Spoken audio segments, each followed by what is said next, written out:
नमस्कार, फिर से आप सभी का स्वागत है हमारे चैनल में कनेक्ट स्ट्रेट में। दोस्तों, कल जो बेंगलुरु में हुआ है शपथ विधि जो का कार्यक्रम जो आयोजित किया था, उसमें काफ़ी सारे विपक्ष के नेताओं को हमने देखा और सब ने फिर हाथ ऊंचा कर करके एक संदेश देने की कोशिश की मतदाताओं को, पूरे देश को और बीजेपी को कि देखिए, हम यूनाइट होकर अब आगे भी चुनाव लड़ेंगे। तो एक तरह से ये दर्शाने की कोशिश की गई उस प्लेटफॉर्म से जब सिद्धारमैया जी और डीके शिव कुमार जी जो है शपथ ले रहे थे। तो क्या इस तरह से होगा कि नहीं होगा, ये तो आने वाला समय ही बताएगा। लेकिन बहुत सारे विपक्ष नेता जो नहीं दिखाई दिए कल उस प्लेटफॉर्म पे, कौन कौन थे? ममता बनर्जी बिल्कुल क्लियर है कि उन्होंने कहा कांग्रेस को सिर्फ 200 सीट्स पे ही कॉन्सेंट्रेट करना चाहिए, इसलिए शायद वो नहीं आई।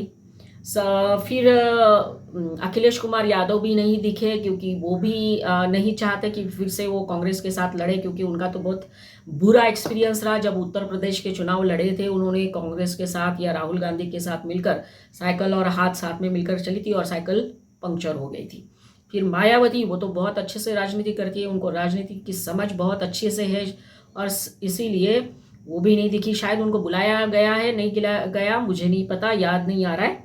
फिर उद्धव ठाकरे जी भी नहीं दिखाई दिए, जो महाराष्ट्र में कांग्रेस के साथ मिलकर उन्होंने जो सरकार बनाई थी पहले, तो वो भी नहीं दिखाई दिए। तो पता नहीं वो किस बात से नाराज है कांग्रेस से।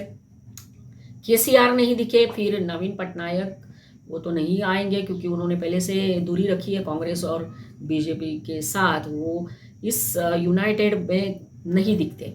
फिर केरला के सीएम नहीं दिखे और सबसे कट्टर ईमानदार अरविंद केजरीवाल को तो बुलाया ही नहीं था, क्योंकि कांग्रेस अच्छे से जानती है कि उनके विकल्प के दौरान ही उनके लिए वो एक चैलेंज है, क्योंकि लोगों ने कांग्रेस के विकल्प के रूप में आम आदमी पार्टी को चुना है और इसलिए पंजाब में उनकी सरकार बन गई या दिल्ली में बनी, तो इसलिए वो तो बुलाएंगे ही नहीं। तो इस तरह से ये जो इम्पोर्टेंट लीडर्स है वो नहीं दिखाई दिए।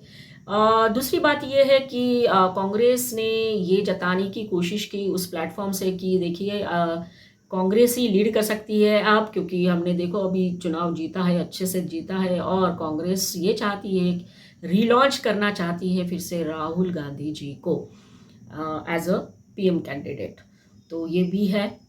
तो अभी जब हम बात करेंगे कि राहुल गांधी जी को एज अ पीएम कैंडिडेट वो रिलॉन्च करना चाहते, तो उनके लीडरशिप के अंदर क्या ये सारे जो नेता है वो चुनाव लड़ेंगे या नहीं लड़ेंगे? क्योंकि देखिए, लीडरशिप की जब बात करते हैं तो आजकल लीडरशिप में काफ़ी सारी क्वालिटीज़ को इन्वॉल्व किया है। बहुत सारी बातें हैं। अगर पर्टिकुलरली हम राहुल गांधी जी को एज अ लीडरशिप में देखते हैं तो क्या क्या हो सकता है। कुछ बातें जो है, कुछ क्वालिटीज़ की अगर हम बात करते हैं तो उसमें सबसे पहले आता है डिसिप्लिन। आपके ऑर्गेनाइजेशन में, आपके पार्टी में, यहाँ पे डिसिप्लिन कहीं कहाँ दिखा हमको? देखिए, डिसिप्लिन अगर होता तो इतना टाइम नहीं लगता सेम कैंडिडेट चुनने के लिए, राइट? दोनों जो है नेता अड़े हुए थे, तो बहुत बड़ा प्रॉब्लम। और दूसरी तरफ राजस्थान में हम देख रहे हैं कि सचिन पायलट और अशोक गहलोत जो है उनके बीच में जो टकराव हो रहा है, तो डिसिप्लिन का एब्सेंस तो है ही। तो ये एक बात है कि क्या राहुल गांधी जी डिसिप्लिन ला पाएंगे अपने पार्टी में, ये एक बात है। फिर आता है इंटीग्रिटी, फिर आता है डेलीगेशन, मतलब building trust, provide autonomy, facilitate team work. ये 2-3 पॉइंट्स उसमें हैं। बिल्डिंग ट्रस्ट भी है, बहुत इंपॉर्टेंट है। क्या राहुल गांधी अपने कार्यकर्ताओं के बीच वो ट्रस्ट निर्माण कर पाएंगे या कर पाए? अगर कर पाते तो उनको अभी जो सिद्धारमैया और डीके शिव कुमार का जो चल रहा था, दोनों का जो कॉन्फ्लिक्ट, तो वो रिजॉल्व कर लेते। एटोनॉमी, कांग्रेस पार्टी में एटोनॉमी की बात या एटोनॉमी डेवलप हो पाई? क्योंकि ये कांग्रेस पार्टी अभी भी गांधी फैमिली के पास ही घूमती रहती है। हमने देखा कि जब ये सिद्धरामैया और डीके शिव कुमार के बीच में कॉन्फ्लिक्ट चल रहा था और कांग्रेस के राष्ट्रीय अध्यक्ष उन्होंने कहा था कि आला कमान जो है वो फैसला करेंगे, मतलब गांधी फैमिली फैसला करेगी। तो यहाँ पे भी सवाल है, क्या राहुल गांधी ऑटोनॉमी जो देनी चाहिए कम से कम प्रेसिडेंट को कांग्रेस के, वो है या नहीं है, वो भी। फिर फैसिलिटेट टीम वर्क, अगर टीम वर्क होता तो कितने सारे जो नेता छोड़कर चले गए वो नहीं छोड़कर चले जाते, और वो भी ये अच्छे अच्छे नेता जो है उन्होंने कांग्रेस छोड़ दी। और हमने देखा कुछ नेताओं ने बुक्स लिखे और फिर बहुत सारे जो आरोप उन्होंने किए हैं गांधी फैमिली और कांग्रेस के ऊपर, वो हमको क्या दर्शाता है? ये दर्शाता है कि कहीं ना कहीं ये लैकिंग है quality as a team work develop करने की। और वो G23 ग्रुप 23 भी निर्माण हुआ, वो भी हमने देखा, वो दर्शाता है वंस अगेन टीम वर्क किस तरह से है। कम्युनिकेशन, एक लीडर को बहुत अच्छे से कम्युनिकेशन स्किल्स होने चाहिए। तो वो भी अगर राहुल गांधी जी के बारे में हम सोचते हैं तो कम्युनिकेट कर पा रहे हैं वो अपने जनता के साथ भी, बहुत बड़ा सवाल है।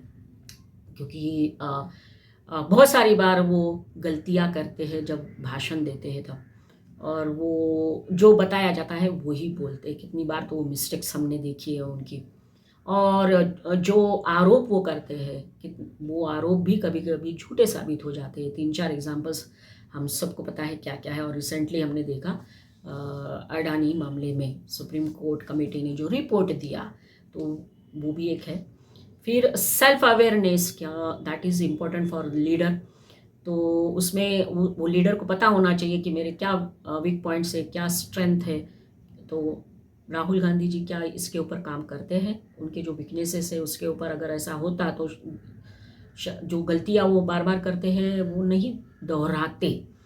फिर लर्निंग एजिलिटी, ग्रेट लीडर्स, ऐसा बोला जाता है great leaders are really great learners. वही है कि क्या राहुल गांधी जी अपने मिस्टेक्स में से कुछ सीखते हैं या नहीं सीखते हैं। क्योंकि रिपीटेशन कभी कभी वो कर देते हैं मिस्टेक्स का, है ना। और अभी तो देखा हमने जब वो लंदन गए थे तो क्या क्या किया बोला उन्होंने, तो ये भी एक बात होती है। और अभी अमेरिका जाने वाले हैं, 10 दिन का दौरा है राहुल गांधी जी का, और उसके बाद तुरंत हमारे प्रधानमंत्री मोदी जी भी जाने वाले, उनकी तो ऑफिशियल विजिट है, उनको US प्रेसिडेंट ने बुलाया है। तो अभी तो सबके मन में क्वेश्चन मार्क आ गया है कि क्या राहुल गांधी वहाँ जाके क्या बोलेंगे, है ना। तो ये एक बात है, क्यों ये डाउट्स, क्यों ये सवाल हमारे मन में है, क्योंकि एक्सपीरियंस जो रहा है कि राहुल गांधी ने विदेश में जाके किस तरह से हमारे देश के खिलाफ बातें की है। तो ये एक है, इंटीग्रिटी की बात जब करते हैं ना हम, वो रिलायबिलिटी की जो बात होती है वो, तो इस तरह से थोड़े बहुत जो क्वालिटीज़ लीडरशिप के अंदर आते हैं वो कनेक्ट करने की कोशिश की मैंने यहाँ पे राहुल गांधी जी के साथ। अब बात करेंगे कि जो नेता वहाँ उपस्थित थे उसमें से प्रमुख 2 नेता थे, that is they are Nitish Kumar ji और शरद पवार जी। शरद पवार अब के मन में प्रधानमंत्री बनने की इच्छा तो कितने सालों से है, क्योंकि वो तो कांग्रेस से ही निकल कर बाहर आए। एनसीपी जो स्थापित हुई है उन्होंने की है, पार्टी नहीं, वो इसी के लिए हुई थी कि उनको प्रधानमंत्री बनना था। तो क्या वो एक्सेप्ट करेंगे कांग्रेस को एज अ लीडिंग पार्टी, या फिर एक्सेप्ट करेंगे राहुल गांधी को एज अ लीडर, वो एक बहुत बड़ा क्वेश्चन है। फिर है नीतीश कुमार। हमने देखा कि जो प्लेटफॉर्म था जहाँ पर शपथ विधि हो रहा था, वहाँ पे नीतीश कुमार राहुल गांधी के साथ कितने देर तक बातें कर रहे थे। तो क्या वो बात कर रहे होंगे हमें नहीं मालूम, लेकिन वो तो यही मानते हैं कि मैं ही प्राइम मिनिस्टर बन सकता हूँ, मैं सबको साथ लेकर आऊँगा, इस तरह से वो मन में सोचते हैं। क्या मन में सोच रहे होंगे उनको ही मालूम है, क्योंकि वो भी सुप्त इच्छा लेकर घूम रहे हैं। तो क्या नीतीश कुमार एक्सेप्ट करेंगे राहुल गांधी जी को एज अ लीडर आने वाले इलेक्शंस में, पर्टिकुलरली 2024 में जो हमारे जनरल इलेक्शंस होंगे। तो सारा डाउटफुल लगता है, भले ही एक यूनाइटेड वे में सब कुछ बताया गया, कल दर्शाया गया, पर फिर भी सबके मन में सवाल तो ज़रूर है। तो आने वाला वक्त बताएगा कि किस तरह से डेवलपमेंट होगा, क्या कांग्रेस लीड कर पाएगी सबके साथ मिलकर, या राहुल गांधी जी एज अ चेहरा उभर कर आएंगे सामने प्रधानमंत्री मोदी जी के खिलाफ। तो आज की बात इतनी ही। अगर आपको मेरे वीडियोस अच्छे लग रहे होंगे तो प्लीज़ लाइक करिए, शेयर करिए और सब्सक्राइब कर लीजिए मेरा चैनल। अगले वीडियो में फिर मिलेंगे, तब तक के लिए धन्यवाद।